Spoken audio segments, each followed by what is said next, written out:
जय श्री राम। यस्य प्रसादादि भगवते प्रसादो यस्य प्रसादान्न गति कुतयोपि दैवं स्तुवं स्तस्य यशस्वी छन्दं वन्दे गुरो श्रीचरणरविन्दम् गौर कृपा घनीभूतं प्रभुं श्री हरिनन्दन मम जीवन सर्वस्वं भक्त्या नौमि पुनः पुनः राधा कृपामयं वपुं श्री गुरुदिनतारकं प्रभुं श्री गौरगोपालं भक्त्या नौमि पुनः पुनः अजानुलम्बितभुजो कनकावदातु संकीर्तनैकपितरो कमलायताक्षो विश्वाम्भरो द्विजपरो जुगधर्मपालो वन्दे जगत्प्रियकरो करुणावतारो आनन्दलीलामय विग्रहाय हेमावदिव्यच्छविसुन्दराय तस्मै महाप्रेमो रसप्रदाय चैतन्यचन्द्राय नमो नमस्ते निरानन्दमिदं सर्वं प्रेमानन्दस्फटिकृतं येन तं सततं वन्दे नित्यानन्दजगद्गुरुं श्री अद्वैत नमोस्तुभ्यं कलिजनकृपानिधे गौरी प्रेम प्रदानाय श्री सीतापतये नमो लादिनी स्वरूपाय गौरांग सुहृदाय च भक्त शुक्ति प्रदानाय गदाधर नमोस्तुते प्रणमामि श्रीवासं तमातं पंडितं मुदा श्रीगौरांग कृपापात्रं कीर्तनानन्दमानसं गौरी प्रेम प्रदायैव सर्वत्र समदर्शिने नारायण सुताय च श्रीमन्नरहरये नमः बर्हापीडभिरामं मृगमदतिलकं कुण्डलाक्रान्तगण्डं कञ्जाक्षं कम्बुकण्ठं स्मेतसुभगमुखं साधरनस्तुवेणुं श्यामं शान्तं त्रिभङ्गं रविकरवसनं भूषितं वैजयन्त्यां वन्दे वृन्दावनस्थयुवतिशतवृतं ब्रह्मगोपालवीशम् नमो नलिननेत्राय वेणुवाद्यविनोदिने राधाधर सुधापानं शालिने वनमालिने हे कृष्ण करुणा सिन्धु दीनबन्धु जगत्पते गोपेश गोपिकान्त राधाकान्त नमोस्तुते मुखं करोति वाचालं पङ्गुं लङ्घयते गिरिं यत्कृपातमहं वन्दे परमानन्दमाधवम् तप्तो काञ्चन गौराङ्गी राधे वृन्दावनेश्वरी वृषभानुसुते देवी तं नमामि हरिप्रिये महाभावस्वरूपातं कृष्णो प्रियावरियसी प्रेमविभुक्तिप्रदे देवी राधिका तं नमाम्यहम् वन्दे नन्दव्रजस्त्रीणां पादोरेणुभिघ्नशो यशां हरिकथति गीतं पुनाति भुवनत्रयम् आचतुर्वदन ब्रह्मा दिवाहुरपरो हुरि अभालोचनो शम्भुर् भगवान् वदरायणि यं प्रभजन्तमनुपेतमपेतकृत्यं द्वैपायन विरह कातर यजुहाव पुत्रिति तन्मया तया तरवयोभिनेदुस्तं सर्वभूतहृदयमुनिमानतस्मि तमादिदेवं करुणानिधानं तमालवर्णं श्वेतावतारम् अपारो संसारो समुद्रसेतुं भजामहे श्रीभागवतस्वरूपं वंशाकल्पतरुभ्यश्च कृपासिन्धुभ्येव च पतितानां पावनेभ्यो वैष्णवेभ्यो नमो नमो। जय रूप सनातन भट्ट रघुनाथ श्रीजीवी गोपाल भट्ट दासेर गुणा भक्ति भारे बंदी छय गोसाइर चरण যাহা হইতে বিঘ্ন নাশ অভীষ্ট পূরণ। জয় গৌর ভক্তবৃন্দ, গৌর যাদের প্রাণ, সবে মিলে দেহ মোরে নিতাই গৌর ভক্তি দান। নিতাই গৌর হরি বল, নিতাই গৌর হরি বল, নিতাই গৌর হরি বল। জয় জয় নিতাই গৌর হরি হরি বল।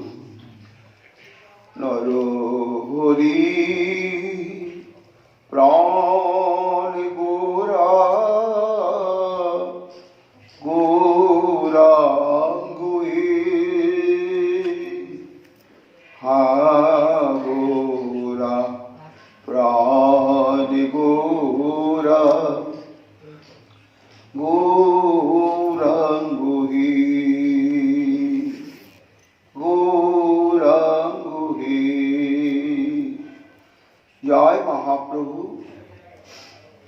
জগতের পিতা কৃষ্ণ যেন ভজে বাপ, পিতৃদ্রোহী পাতকী জন্ম জন্ম তাপ। কলিযুগ পাবন অবতার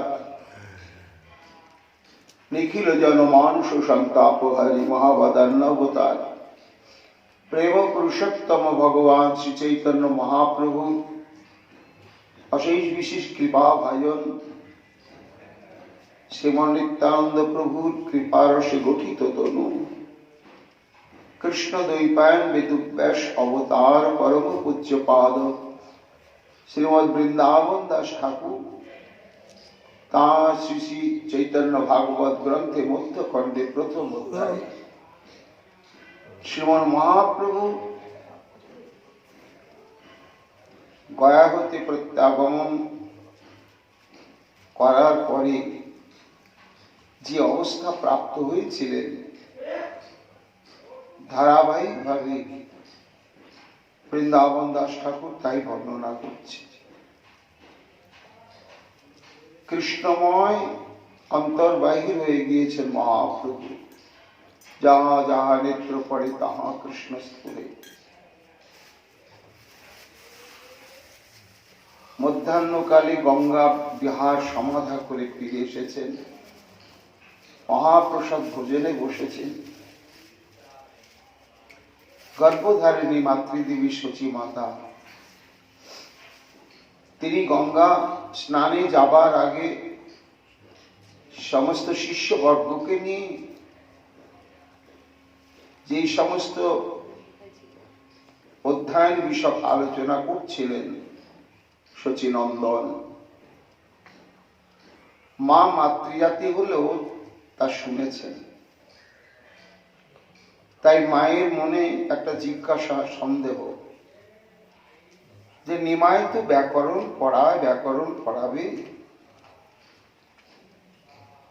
কিন্তু কৃষ্ণ তত্ত্ব মহিমা, কৃষ্ণ নাম তত্ত্বের মহিমার সঙ্গে ব্যাকরণের কি সম্পর্ক রয়েছে?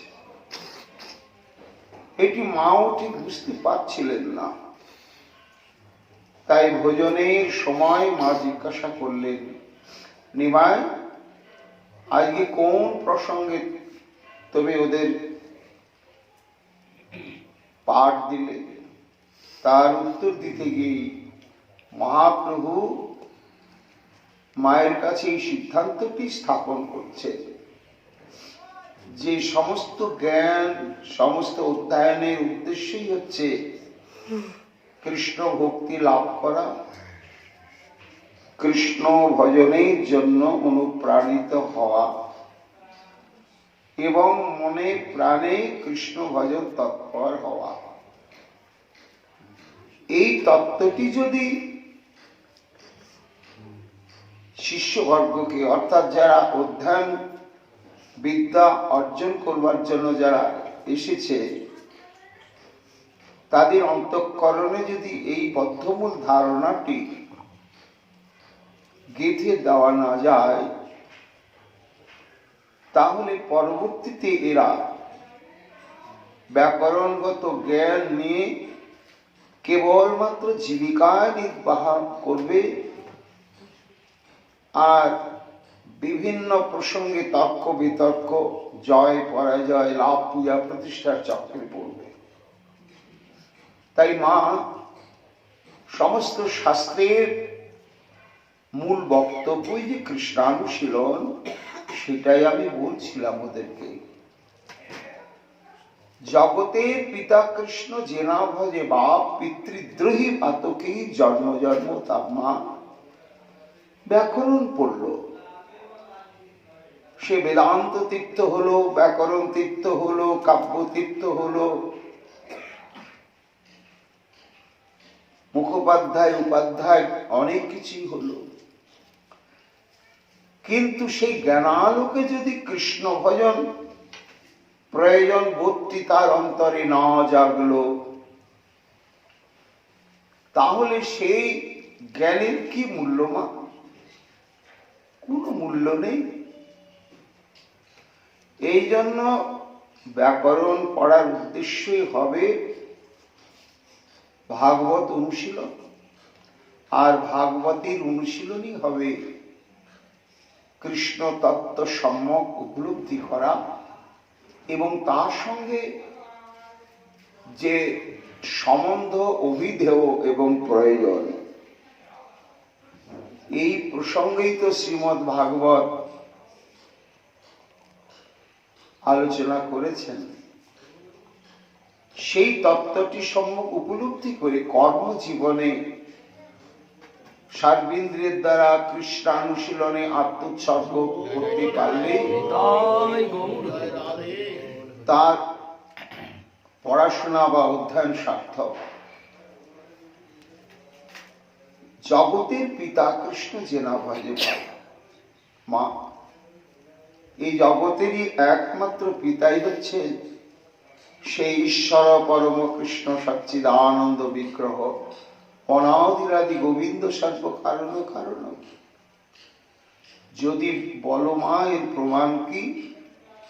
না ওই দেখো গীতাতে প্রাণ গোবিন্দ নিজেই সেটি ঘোষণা করেছেন, পিতা অহমস্য জগতঃ। হে অর্জুন, আমি সমস্ত ব্রহ্মাণ্ডের, আমি হচ্ছি পিতা। তা তিনি তো ঘোষণা করলেন আমি ব্রহ্মাণ্ডের সর্বজীবের পিতা,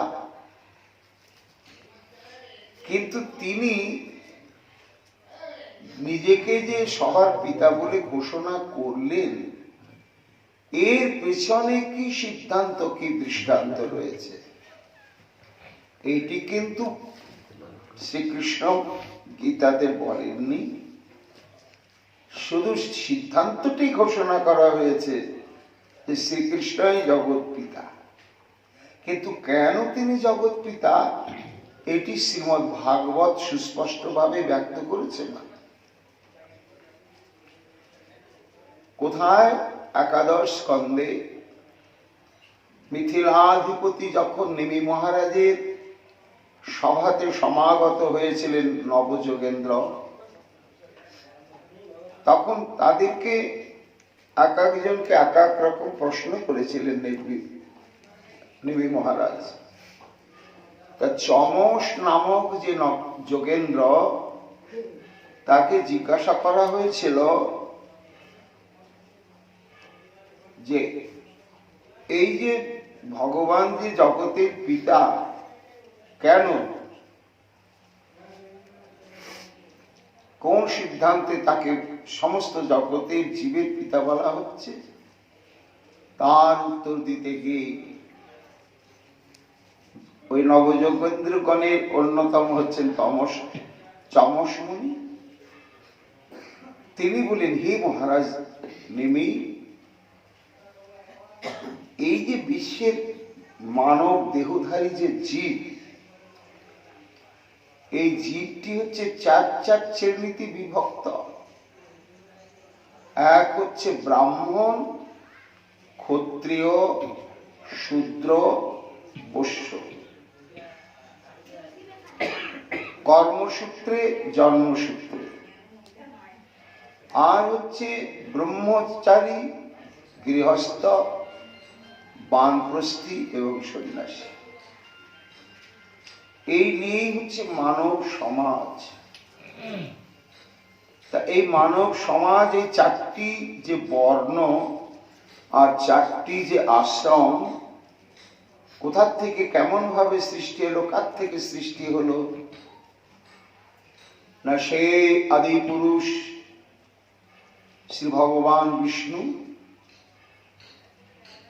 মুখ বাহুরু পাদেভ্য পুরুষাশ্রমৈষ চত্বার চক্রে বর্ণা গুণে বিপ্রাদয় পৃথক।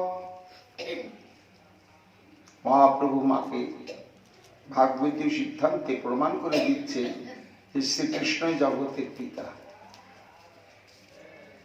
কি না, চমসমুনি বললেন নিমি মহারাজকে যে, হে মহারাজ, এই যে আদি পুরুষ ভগবান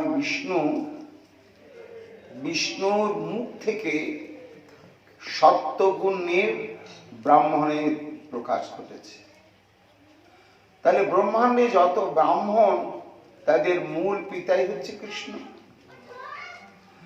আবার সেই ভগবান বিষ্ণুর বাহু থেকে সত্য এবং রজ গুণ মিশ্রিত হয়ে ক্ষত্রিয় বর্ণের সৃষ্টি হয়েছে।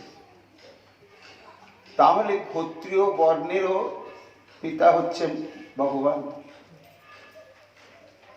এবং শ্রী ভগবানের উরু থেকে রজ এবং তমগুণ নিয়ে বৈশ্য জাতির উদ্ভব হল।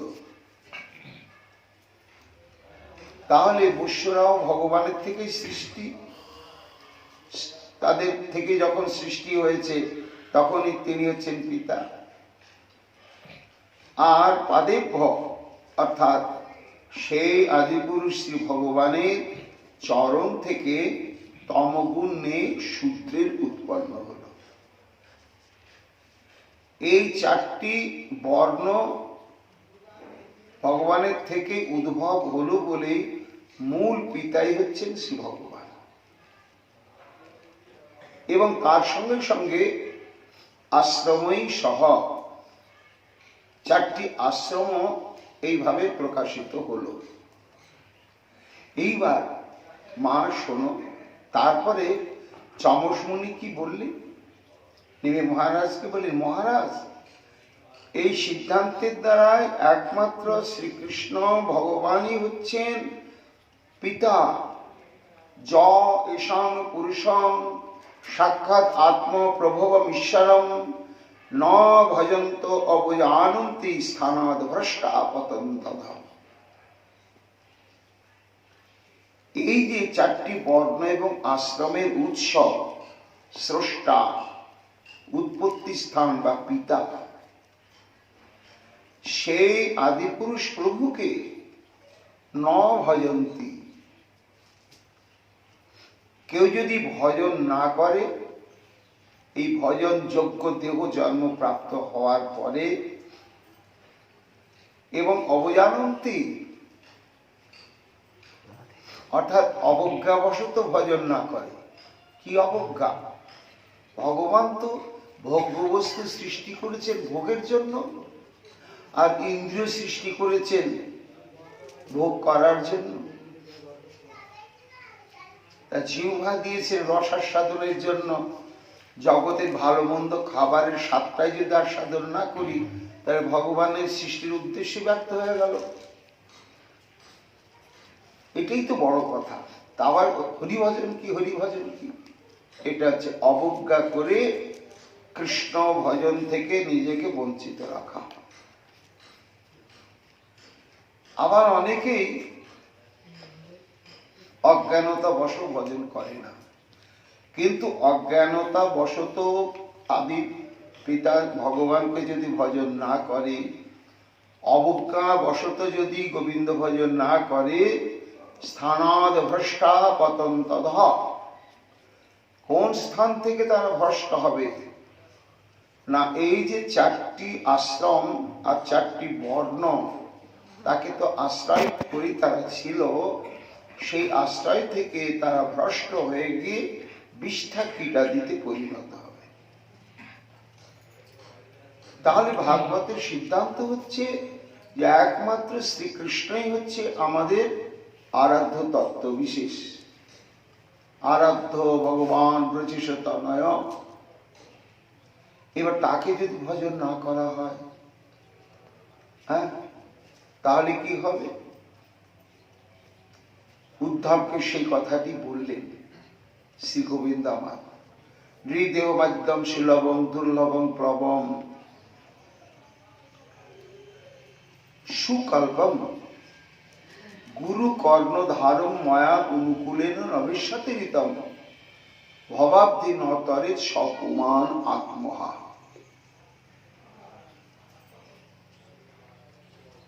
অর্থাৎ মহাপ্রভু বললেন শ্রীকৃষ্ণ ভজন না করলে পিতৃঘাতী অপরাধ তার হয়।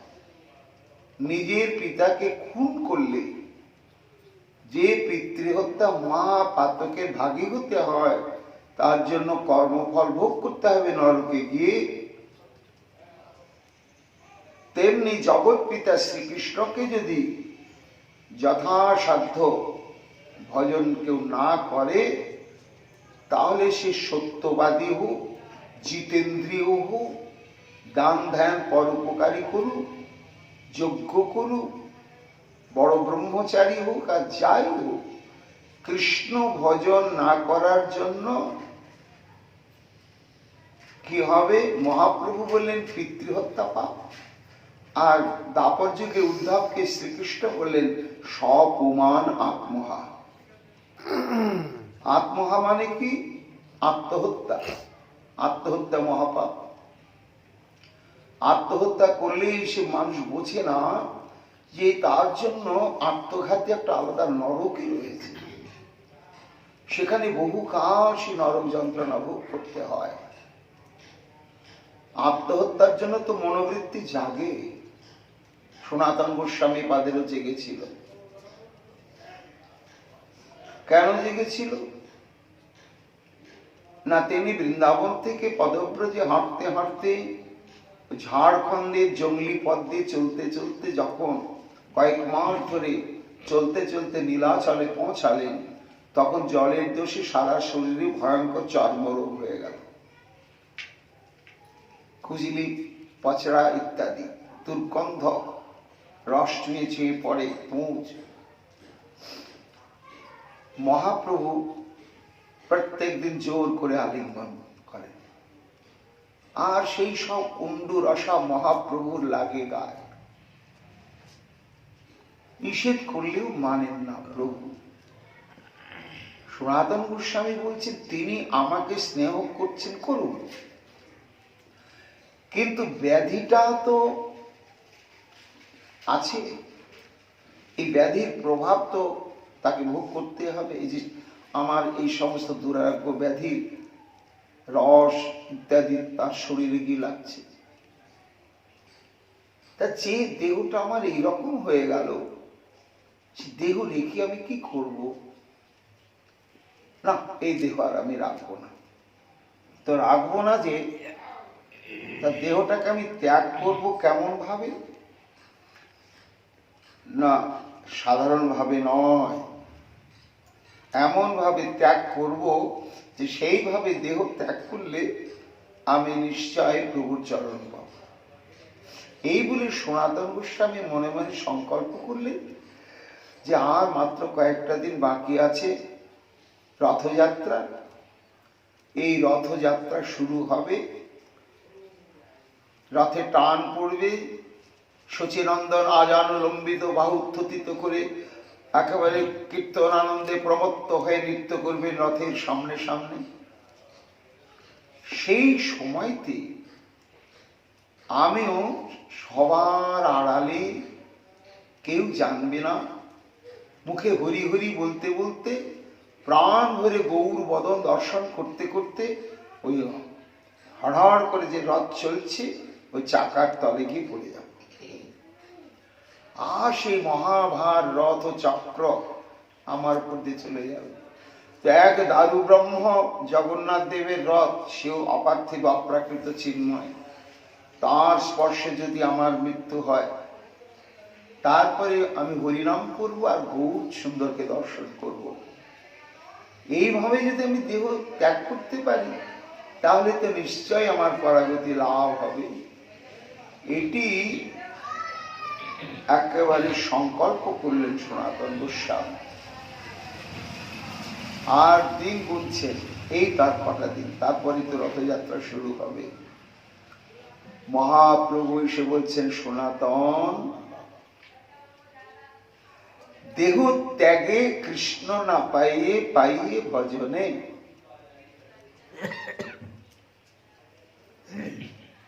যদি দেহ ত্যাগ আত্মহত্যা করলেই কৃষ্ণ নিশ্চিত রূপে পাওয়া যেত, তাহলে এই মুহূর্তে আমি কোটি কোটি বার জন্ম নিয়ে কোটি কোটি বার দেহ ত্যাগ করতাম। তাই কৃষ্ণ চরণ পাই কেবল ভজনে। এই সংকল্প তুমি ত্যাগ করো। এইসবকে বলা হচ্ছে আত্মহত্যাদি তম ধর্ম, তামসিক ধর্ম। তাহলে আত্মহত্যা করতে নেই, এটা একটা ভয়ঙ্কর পাপ, তার কর্মফল ভোগ করতে হয়। শ্রীকৃষ্ণ উদ্ধবকে বলছেন, যারা কৃষ্ণ ভজন যোগ্য দেহ প্রাপ্ত হয়ে জগৎ পিতা কৃষ্ণকে ভজিল না, শিব কালী দুর্গা ভজিল, পরমাত্মাকে ভজিল,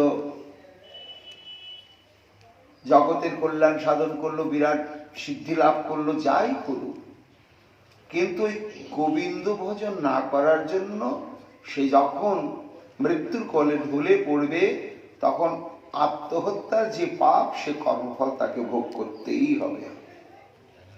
সপমান আত্মা। তাহলে পুত্রের কর্তব্য কি, পুত্রের ধর্ম কি? প্রাণ ভরে পিতার সেবা করা।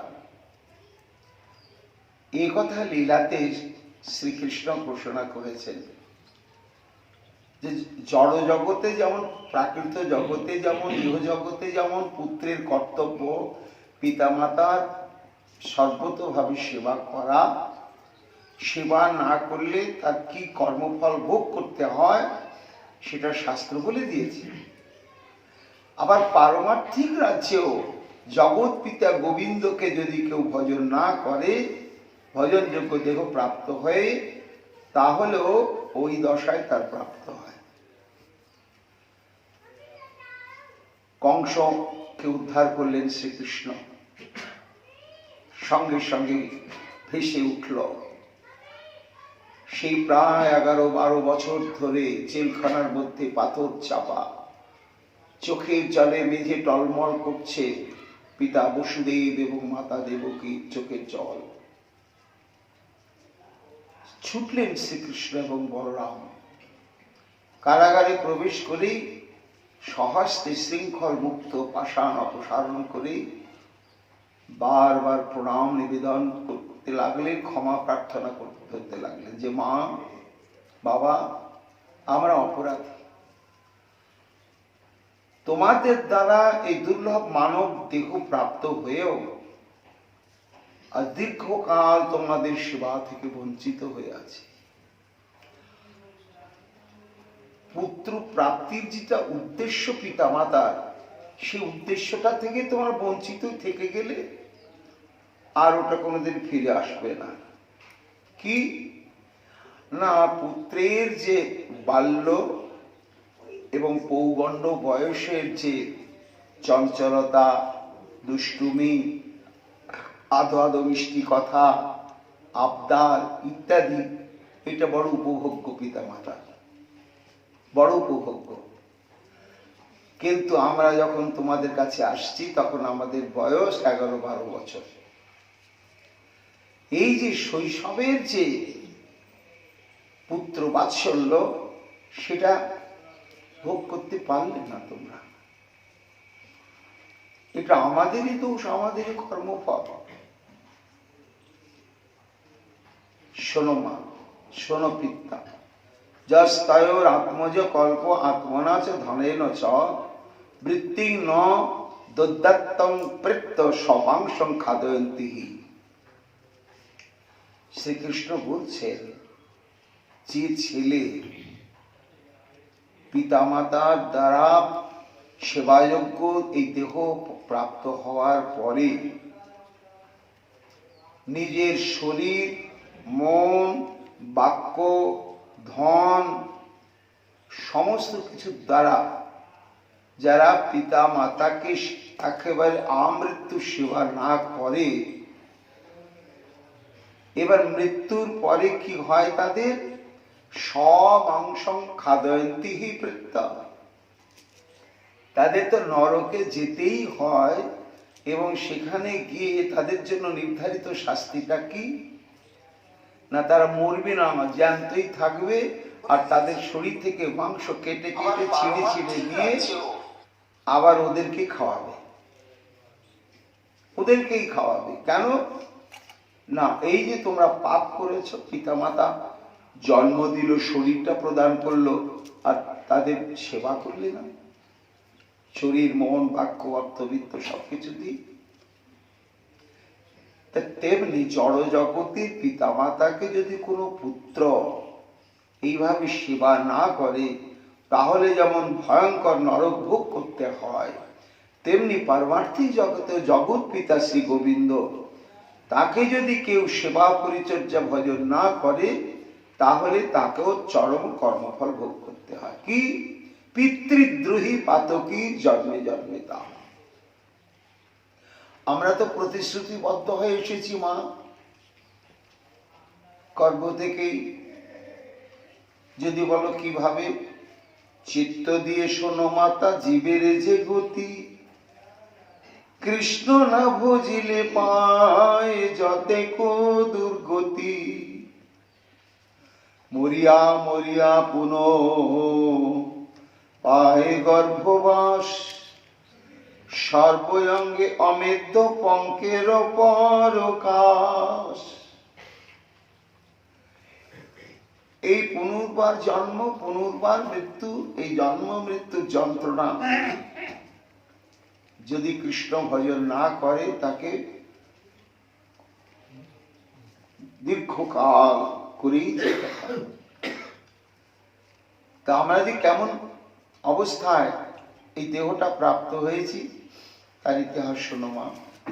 কর্মণা দৈব নেত্রেণ জন্তুর দেহ উপপত্তয়ে স্ত্রিয়া প্রবিষ্ট উদরং পুংসরিত কণাশ্রয়। জীব আত্মা কর্মফল ভোগ করেই চলছে 84 লক্ষ প্রকার জন্মের মধ্য দিয়ে। চলতে চলতে যখন যে সমস্ত জীবাত্মার প্রতি কোন সুকৃতির সূত্র গিয়ে পড়ে, তখনই তাদের মানব দেহ পাওয়ার সৌভাগ্যটা লাভ হয়। তখন ওই সূক্ষ্মাতি সূক্ষ্ম আত্মা, ওটা তো একটা হচ্ছে চৈতন্য কণা, সেই চৈতন্য কণা তখন খাদ্যশস্যের মধ্যে গিয়ে আশ্রয় নেয় এবং সেই খাদ্যশস্যটি ভক্ষণ করে, যে পিতার ঔরসে তার জন্ম হবে সেই পিতা সে খাদ্যশস্যটি গ্রহণ করে। এইবার ওই খাদ্যশস্য থেকে ওই পিতার শরীরে শুক্র রূপে সে তখন দেহকে আশ্রয় করে। তারপরে যখন মায়ের সঙ্গে সঙ্গ হয় তখন গিয়ে মাতৃগর্ভে গিয়ে সেই শুক্রাণুটি প্রবেশ করে। প্রবেশ করার পরে কি হয় জানো মা? কললং তেক রাত্রেণ পঞ্চরাত্রেণ বুদ্বুদম। এক রাত্রি মায়ের ওই পেটের মধ্যে কললং মানে মিশ্রণ, মায়ের শোণিত পিতার শুক্র, এটা ওইখানে ঘুরতে ঘুরতে ঘুরতে ঘুরতে একটা মিশ্রণ দশা প্রাপ্ত হয় এক রাত্রে। পঞ্চরাত্রেণ বুদ্বুদম। তারপরে মায়ের পেটে যখন ওই ভ্রূণটার 5 দিন বয়স হয় তখন সে বুদ্বুদ আকার ধারণ করে। দশাহেনু তু কন্ধু। 10 দিন পরে সে একটা কুল ফলের আকার ধারণ করে। পেশণ্ডং বা তত পরম। এইবার 10 দিন অতিক্রান্ত হয়ে যাওয়ার পরে সে একটা মাংসপিণ্ড রূপ ধারণ করে মায়ের গর্ভের মধ্যে। মাসে নিয়তু শিরোদব্যাং বাহুব্যাঙ্গ্রা অঙ্গ বিগ্রহ নখ লোম অস্থি চর্মানি লিঙ্গচ্ছেদ উদ্ভব স্ত্রী। 1 মাস যখন বয়স হয় আমাদের মায়ের পেটের মধ্যে তখন ওই যে মাংসপিণ্ডটা সেটা বিস্তৃতি লাভ করে মাথাটা একদিকে বেরিয়ে যায়। ক্রমে ক্রমে 2 হাত বেরোয়, 2 পা বেরোয়, আস্তে আস্তে শরীরে লোম, নখ, চর্ম এবং এটা ছেলে হবে কি মেয়ে হবে এই রূপটা সে পরিগ্রহ করে 1 মাসের মধ্যে। 1 মাসের মধ্যেই ওটা জানা যায় যে মাতৃগর্ভে এটা পুত্র কি কন্যা হবে। চতুর্ভি ধাতব শব্দ পঞ্চভি ক্ষুত্রি উদ্ভব। আর 4 মাসে সপ্ত ধাতু প্রস্তুত হয় শরীরে। সেটি হচ্ছে ত্বক, মাংস, রক্ত, মেদ, মজ্জা, অস্থি এবং শুক্র বা ওজ। এই সপ্ত ধাতু উৎপন্ন হলো 4 মাস বয়সে। যখন আমাদের বয়স মায়ের পেটের মধ্যে 5 মাস তখন ক্ষুত্রির উদ্ভব, তখন ক্ষুধা পিপাসা এই বোধগুলো জাগে 5 মাস বয়সে। ষড়ভীর জরায়ুনা বিতকুক্ষ ব্রহ্মতি দক্ষিণ। যখন 6 মাস বয়স হয় তখন তার মধ্যে প্রাণের সঞ্চার হয়, তখন সে নড়তে চড়তে শুরু করে। সে জানান দেয় যে আমি একটা জ্যান্ত এই গর্ভের মধ্যে আছি। মায়েরা বুঝতে পারে হ্যাঁ ছেলে তো নড়ছে। সেই অবস্থায় কি হয় জানো মা? মাতৃর জগধান্য পান দই হৃদ ধাতু রসন মতে সেতে বীর মূত্রয়ের গর্তে সজন্তুর জন্তু সম্ভব। যখন এইভাবে 6 মাস অতিক্রান্ত হয়ে যায়, পেটের মধ্যে নড়াচড়া করতে শুরু করি আমরা, তখন মায়ের খুব লালসা বাড়ে। গর্ভবতী মায়েরা বেশি ঝাল খেতে ভালোবাসে, কেউ লবণ খেতে ভালোবাসে, কেউ টক খেতে ভালোবাসে। সেই পিরিয়ডে, সেই সময় তো ওই যে প্রয়োজনের অতিরিক্ত লবণ খাচ্ছে, ওটা গিয়ে শরীরের মধ্যে গিয়ে ওই যে গর্ভস্থিত সন্তান তার শরীরে যে লবণের দরকার তার চেয়ে বেশি লবণের প্রভাবটা গিয়ে পড়ার জন্য সে তখন কষ্ট পায়। তারপরে বেশি ঝাল লঙ্কা খাচ্ছে, ওটা প্রয়োজনের অতিরিক্ত, সেটা ভেতরে গিয়ে একেবারে গর্ভস্থ সন্তানের শরীরে জ্বালা সৃষ্টি করে। বেশি বেশি টক খাচ্ছে, তখন ওইভাবে জ্বালা সৃষ্টি করে। সে এইভাবে যন্ত্রণা কাতর হয়ে সেই জঘন্য স্থান, সেখানে বিষ্ঠা মূত্রাদি তার মধ্যেই সে অবস্থান করে। কৃমিভি শত সর্বাঙ্গ শকুমজ্জ প্রতীক্ষণম মূর্ছাম আপনতু রুক্রেশ সত্রে ক্ষুদিতর্মুহ। তারপরে সেই গর্ভের মধ্যে কৃমির সৃষ্টি হয় এবং সেই কৃমিগুলো, আমাদের শরীরটা তখন তো খুব নরম, তখন তারা সেই শরীরটাকে দংশন করতে থাকে, যার জন্য গর্ভের মধ্যে সন্তান সুখে থাকে না। এক তুই অতিরিক্ত টক, অতিরিক্ত লবণাক্ত, অতিরিক্ত ঝাল, সেই সমস্ত রসের একটা বিদায়ী যন্ত্রণা, তারপরে কৃমি দংশন, সে এইভাবে চরম বেদনা কষ্ট অনুভব করতে থাকে, ছটফট করে। উল্লেন সংবৃতস্তং স্তস্মিন নত্রিশ্চ বহিরাবৃত আস্তে কৃতাশির কুক্ষ ভুগ্ন পৃষ্ঠ শিরোধর। সে জরায়ু পরিবেষ্টিত অবস্থায় প্রচুর নারী শিরা উপশিরার জালের মধ্যে সে বদ্ধ দশায়। কিভাবে না, নিজের মুখটা মাথাটা নাভির কাছে একেবারে গুজে দিয়েছে, দিয়ে পায়ের দিকটা উপরে আর মাথার দিকটা নিচে, এইভাবে বক্রপৃষ্ঠ বক্রগ্রীব হয়ে অবস্থান করে। মাংসময় অঙ্গ কৃমি কুলে বেরি খায়, ঘুচাইতে নাহি শক্তি মরয়ে জ্বালায়। নড়িতে না পারে তপ্ত পঞ্জরেরও মাঝে, তবে প্রাণ রহে ভবিতব্য তার কাজে। ওই যন্ত্রণাটা মৃত্যু যন্ত্রণার তুল্য, কিন্তু মৃত্যু হয় না কেন মা জানো? তাকে যে কর্মফল ভোগ করবার জন্য বেঁচে থাকতেই হবে। এই জন্য গর্ভে শত যন্ত্রণা ভোগ করেও জীবের মৃত্যু হয় না সবার, কারো কারো। কোন অতি পাতকীর জন্ম নাহি হয়, গর্ভে গর্ভে হয় কোন উৎপত্তি প্রলয়। এমন ভয়ঙ্কর মহাপাতকী রয়েছে যে তারা গর্ভে জন্মায় কিন্তু আর ভূমিষ্ঠ হয় না, ভূমিষ্ঠ হওয়ার আগেই গর্ভের মধ্যে মারা যায়। আবার কি কোথাও জন্ম হলো, আবার এই গর্ভের মধ্যে মৃত্যুবরণ, এইভাবে তারা গর্ভেই সৃষ্টি হতে থাকে আর গর্ভেই তাদের লয় প্রাপ্ত হয়। এইভাবে তারা বহুকাল এই কর্মফল ভোগ করতেই থাকে। শোনো শোনো মাতা জীব তত্ত্বেরও সংস্থান, 7 মাসে জীবের গর্ভেতে হয় জ্ঞান। এইভাবে 1 মাস 2 মাস কাটতে কাটতে যখন আমাদের বয়স 7 মাস হয়, তখন তার আত্মচৈতন্য লাভ হয়। সে নিজেকে বুঝতে পারে যে আমি একটা দেহধারী জীব, আমি এইরকম জায়গায় রয়েছি, কষ্টের মধ্যে রয়েছি, এই সমস্ত তার অনুভূতি হয়।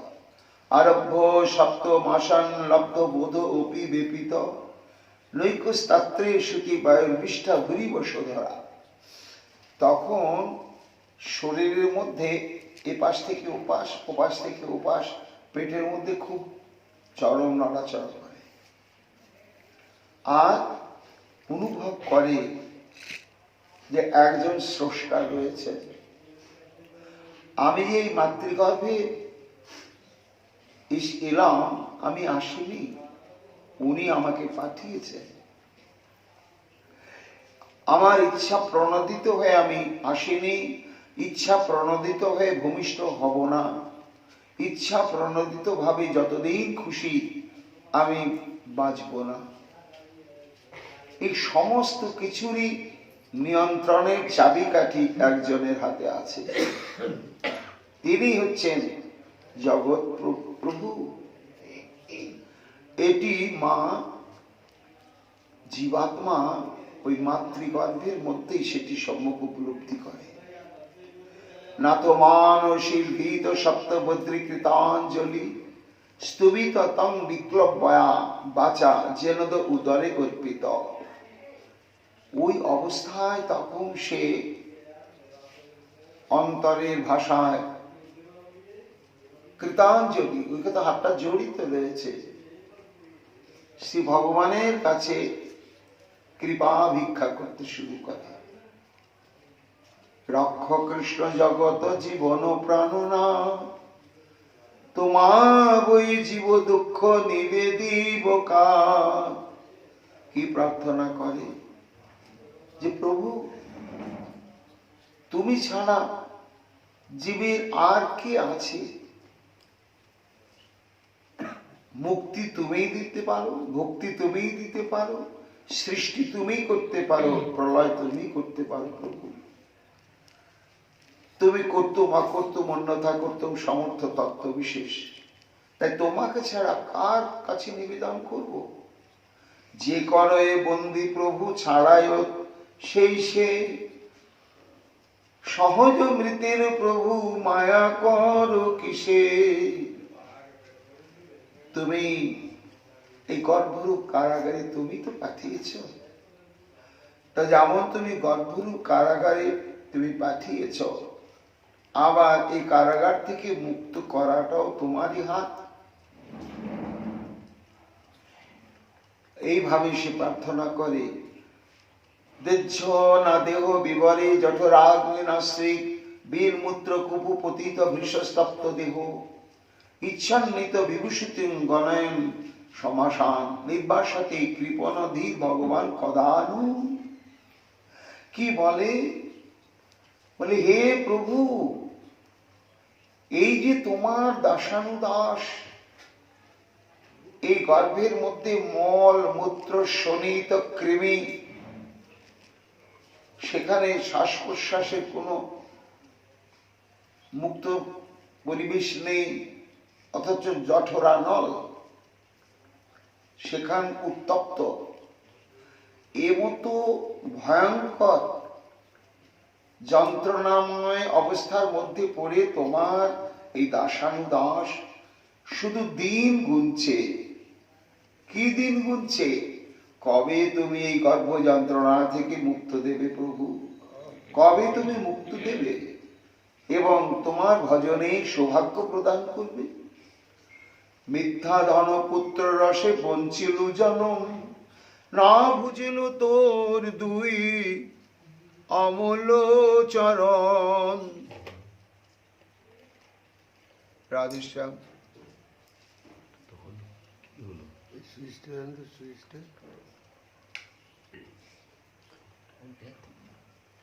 এটা ব্যাটারিটা শেষ হয়ে গেছে মনে হয়। না না, ব্যাটারি তো আলো জ্বলছে এইখানটা। ও তাহলে ডাইরেক্ট লাইন দেওয়া হয়নি।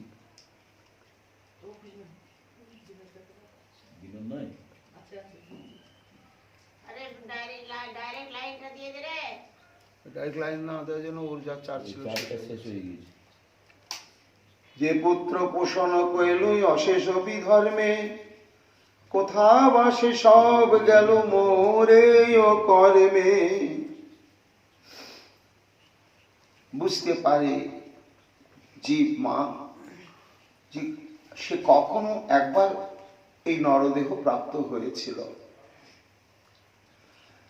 এই ভজনযোগ্য দেহ প্রাপ্ত হয়েছিল, কিন্তু দেহ প্রাপ্তির যে মহান উদ্দেশ্য সেটি সে গুরুত্ব দেয়নি।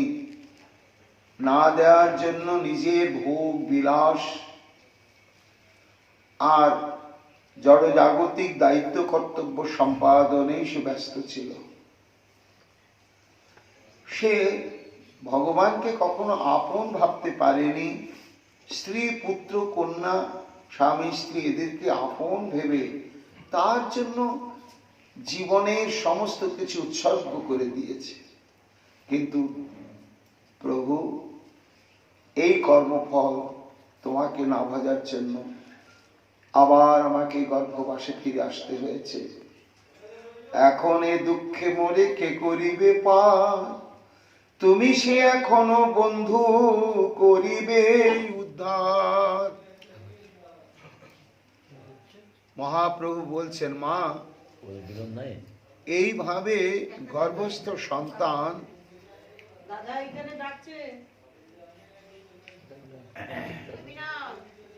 সর্বান্তর্যামী ভগবান তার কাছে প্রার্থনা নিবেদন করতে থাকে। এতেকে জানেন সত্য তোমার চরণ, রক্ষ প্রভু কৃষ্ণ তোর লয়েন শরণ। হে প্রভু, এই গর্ভ যন্ত্রণায় কাতর হতে হতে তোমারই অশেষ কৃপা করুণা। বলবো কেন না, আজ আমার এই গর্ভ যন্ত্রণার মধ্যেও অনুভব হলো যে একমাত্র তুমি হচ্ছে আরাধ্য তত্ত্ব, তুমি জগৎ পিতা। তুমি যে জন্মটি প্রদান করছো, এই দেহটি প্রদান করেছো একমাত্র তোমার সর্বাত্মক সেবার জন্য। এটি তোমার অশেষ কৃপা। এই অশেষ কৃপা করে তুমি যখন আরো একবার এই মানব দেহ প্রদান করেছ প্রভু, আমি সেটি মর্মে মর্মে সম্যক উপলব্ধি করতে পেরেছি। তাই এবারের মতো তুমি আমায় রক্ষা করো প্রভু। তোমার চরণে আমি শরণ নিলাম। তুমি হেন কল্পতরু ঠাকুর ছাড়িয়া, ভুলিলাম অসৎ পথে প্রমত্ত হইয়া। একমাত্র তোমাকে আপন না ভেবে এই অনিত্য আত্মীয় স্বজন যারা কেউ নয় প্রকৃত পক্ষে, কেন না জড় জগতের আত্মীয়তার সম্বন্ধটি কেমন না, ভাগবত বলছেন সাপনিক।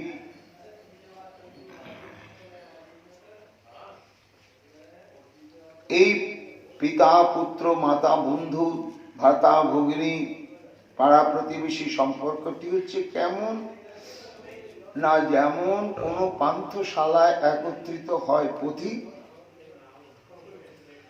কিছুক্ষণ বিশ্রাম করতে করতে সবার সঙ্গে একটা আলাপ হয়ে যায়, পরিচয় হয়ে যায়, সম্বন্ধ হয়ে যায়। হ্যাঁ, আপনি কাকু বলে ডাকবো, আপনাকে কাকুর মতোই দেখতে। আপনাকে মাসি বলবো, আপনার মাসিমার মতোই দেখতে। ওইখানে ভাই বন্ধু পিতা মাতার সম্বন্ধ সৃষ্টি হয়ে যায়। একসঙ্গে বাস খাওয়া দাওয়া সব শুরু হয়। তারপরে যখন রাত্রি প্রভাত হয়ে আপন আপন গন্তব্যস্থলে সবাই চলে যায়। যাকে পিতা বললাম সেও আর আমার সঙ্গে এলো না, তার পথে চলে গেল। যাকে মাসি বললাম, মা পাতালাম, সেও আপন গন্তব্য পথে চলে গেল, আর আমার কাছে থাকলো না। তা ঠিক যেমন পান্থশালায় পথিকে পথিকে বিশ্রামরত অবস্থায় ক্ষণিকে মমত্ববোধিনী সম্পর্ক সৃষ্টি হয়, কিন্তু আপন আপন গন্তব্যস্থলে সবাইকেই যেতে হয়। ঠিক তদ্রূপ এই সংসারটা, পারিবারিক সম্পর্কটা আমাদের তাই। কেউ কারো পরকালের সাথী নয়, পরকালের কোনো উপকার করার কারো কোনো সামর্থ্য নেই। যার যার ভজন করে তাকে তাকে উদ্ধার হতে হবে। একমাত্র শ্রী গোবিন্দ ছাড়া জগতে আর কেউ নেই। তাই ভুলিলাম অসৎ পথে প্রমত্ত হইয়া, উচিত তাহারও এই শাস্তি যোগ্য হয়। করিলা তো এবে কৃপা কর মহাশয়। হে প্রভু, এইবার তুমি গর্ভ যন্ত্রণা থেকে নিষ্কৃতি দাও।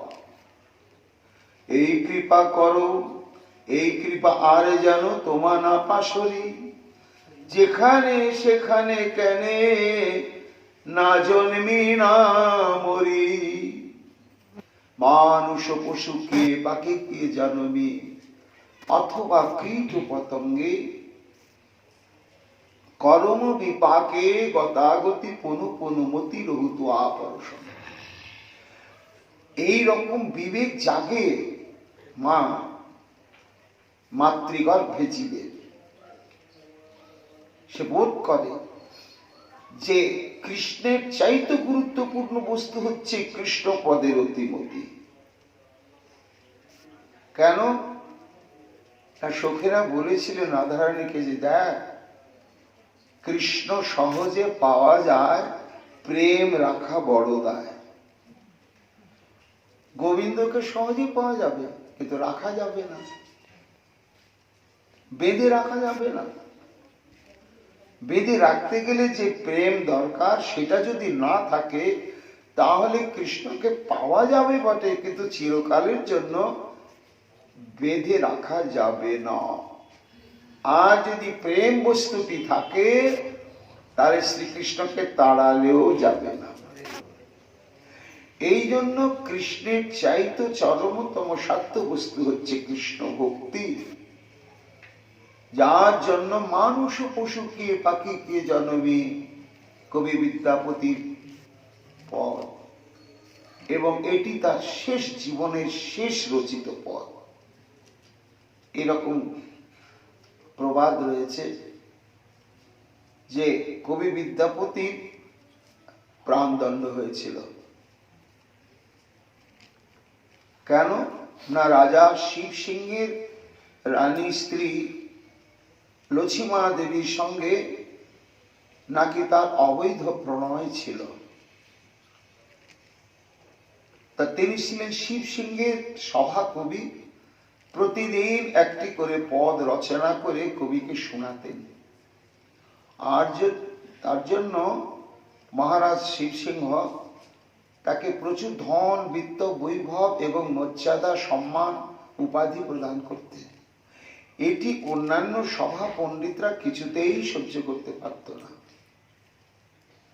আর এটি বাস্তব সত্য যে অকৈতব কৃষ্ণ প্রেমের উদ্দীপন বিভাবটি ছিল বিদ্যাপতি ঠাকুরের ওই লক্ষ্মী দেবীকে কেন্দ্র করে। কেননা লক্ষ্মী দেবী তিনি ছিলেন লক্ষ্মীর স্বরূপা সুলক্ষণা। তাই তাকে দেখার সঙ্গে সঙ্গে বিদ্যাপতি ঠাকুরের অন্তরে শ্রীমতী রাধারানী উদ্দীপন হতো। আর সেই উদ্দীপনেই তিনি বৃন্দাবন লীলা বিষয়ক পদ পদাবলী রচনা করতেন। এটা বাস্তব সত্য ছিল, কিন্তু শারীরিক বা কোনো সম্পর্ক ছিল না। কিন্তু এটাকে ষড়যন্ত্র করে, শত্রুতা করে রাজা শিব সিংহকে যখন প্ররোচিত করা হলো, বিচার হয়ে গেল, শেষে প্রাণদণ্ড হয়ে গেল। কবিরা এইভাবেই বিদায় নিয়েছেন, চণ্ডী ঠাকুরের তাই, বিদ্যাপতি ঠাকুরের তাই। তো যখন তার প্রাণদণ্ড হলো, জানতেই তাকে হত্যা করা হবে, তখন হত্যাকারী জল্লাদ বলছে, ঠাকুর আমরা তো হুকুমের দাস, তোমার তো শিরচ্ছেদন করবো। তাই এই অন্তিম সময় যদি তোমার শেষ কিছু বাসনা থাকে, তাহলে তুমি বলো, আমরা সেটা পূরণ করব। তখন বিদ্যাপতি বলেছিলেন, ভাই জাতস্যহি ধ্রুব মৃত্যু ধ্রুবং জন্ম মৃত্যুস্য চ। আজকে যদি প্রাণদণ্ডে আমার মৃত্যু না হয়, তো কালকে আমার ব্যাধির দণ্ডে মৃত্যু হবে। মৃত্যু আমার হবেই ভাই। এই জন্য আমি মৃত্যু ভয়ে কাতর নয়।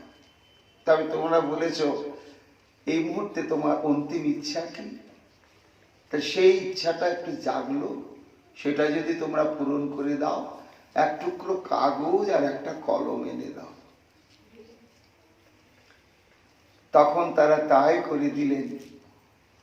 তখন বিদ্যাপতি ঠাকুরের শেষ পদ, তারপরে তিনি জগৎ থেকে বিদায় নিলেন। মাধব বহুত মিনতি করিতই, দেই তুলসী তিলই দেহ সবর গুরু দয়া দেনু নাছিল বিময়। এই পচা দেহ তো যাবে প্রভু, কিন্তু আমি যে তোমার চরণে সমর্পিত চিত্ত, আমার কর্মফল যদি দেখো, তাহলে তুমি বিচার করতে বসবে না, সেটাও তোমার উচিত হবে না। গণইতে দোষ গুণলেশ না পাবি, কর্মফল ভোগে যে কাম ক্রোধের দাস, স্মরণীপুর বশ। তাই জীবের যদি তুমি বিচার করতে বসো, ব্রহ্মাণ্ডে এমন জীব খুঁজে পাবে না যে তার কোনো দোষ নেই। তাই গণইতে দোষ গুণলেশ না পাওনি, আমার জীবনটা শুধু দোষেই পরিপূর্ণ প্রভু, এক বিন্দু তুমি গুণ পাবে না। যাবতহু করবে বিচার, তুমি যদি বিচার করতে বসো, এক বিন্দু তুমি গুণ পাবে না। কিন্তু তবু তুমি আমাকে চরণ ছাড়া করতে পারবে না। কেন? তুহু জগন্নাথ জগতে কহায়সী, মনহ জগবাহার। তোমার নাম যে জগতের নাম, তাই তুমি যে জগতের নাম, তাই জগতের মধ্যে পাপী তাপী পাষণ্ডী আস্তিক নাস্তিক তোমার জগতের বাইরে তার জায়গা নেই, আর বাইরে কেউ যেতেও পারবে না। তাই ভক্ত অভক্ত ইত্যাদি সবই তোমার জগতের মধ্যেই রয়েছে এবং থাকবে, কর্মফল ভোগ করতে করতে থেকেই যাবে তোমার জগতের মধ্যে। তাহলে তুমি ভক্তেরও যেমন নাথ, জগৎবাসী অভক্ত পাপী তাপী তাদেরও তুমি না। এই জন্য তুহু জগন্নাথ জগতে কহায়সী, মনহ জগবাহার। অন্তিম পদ লিখছেন, টপ টপ করে চোখে জল পড়ছে।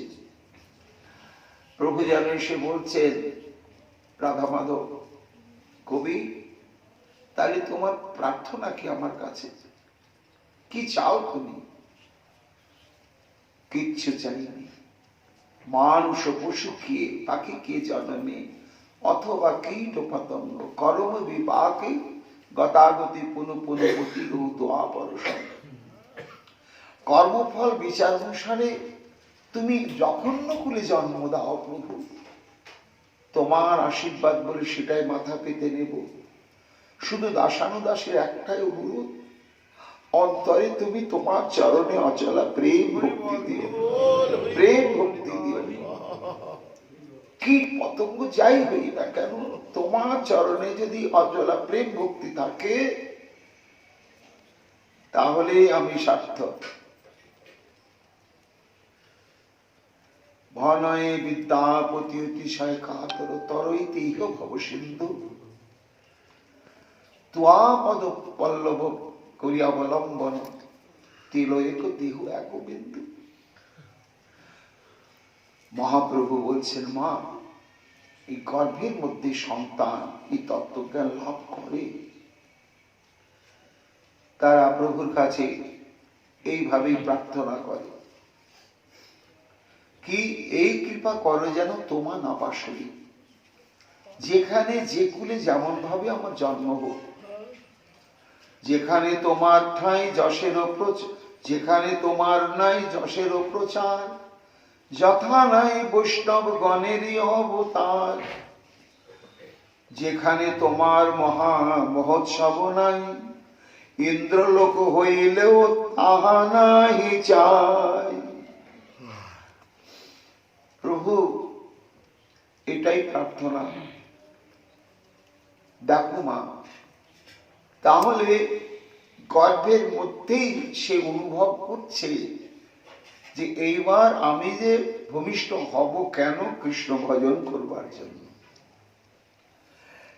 আর কৃষ্ণের ভজন করলে তার জীবিকা নির্বাহের জন্য তো তাকে চিন্তা করার কোনো দরকার হয় না। গোবিন্দই সব দায়িত্ব গ্রহণ করেন।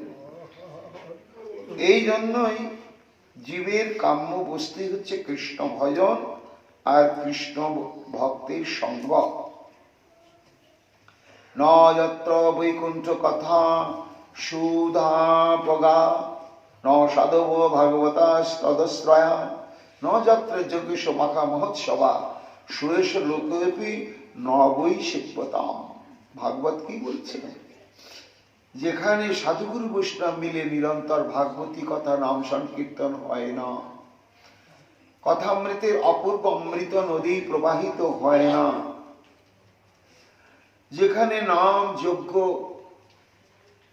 এবং বিভিন্ন প্রকার যাত্রা মহোৎসব আদি নৃত্যগীত হয় না, যেখানে ভগবান শ্রীকৃষ্ণের অর্চনাদি হয় না, সেই স্থান যদি ব্রহ্মলোক হয় তবু সেটি কাম্য নয়, সেটি সেবনীয় নয়। এই বলে জীব নির্বেদ প্রাপ্ত হয় মায়ের পেটের মধ্যেই। কেমন নির্বেদ প্রাপ্ত হয় জানো? হঠাৎ তখন তার মনে হয় একদিক দিয়ে ভালো আছে। কেন না? ছেলে মেয়ে পিতা মাতা কারোর প্রতি দায়িত্ব কর্তব্যের কোনো ঝামেলা নেই, এখানে পোশাক আশাক ইত্যাদির কোনো দরকার নেই, এখানে চাষবাস অর্থ উপার্জনের কোনো ঝামেলা নেই, এখানে দ্বিতীয় কারোর সঙ্গে প্রভাবান্বিত হওয়ার সম্ভাবনা নেই।